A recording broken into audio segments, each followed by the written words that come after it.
हळदी कुंकवाचा करंडा, सौभाग्याचं प्रतीक, प्रत्येक सौभाग्यवतीच्या जिव्हाळ्याचा विषय. यातला हा जो मोठा करंडा आहे ना, याला रुक्मिणी करंडा म्हणतात.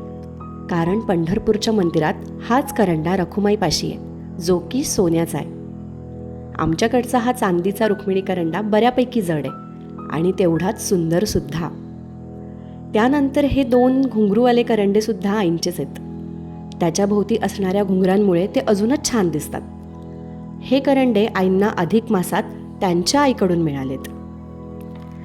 आणि हे जे 2 छोटे करंडे आहेत ना, हे माझ्या लग्नातले करंडे आणि साहजिकच माझ्या अगदी जिव्हाळ्याचे. यातला गोल आकारातला करंडा मला माझ्या मामीने दिलाय. हे 2 पितळीचे तांबे आहेत, खूप जुने, म्हणजे जवळजवळ 1971 सालचे. यावर आम्ही महालक्ष्मी बसवताना त्यांचे मुखवटे ठेवतो.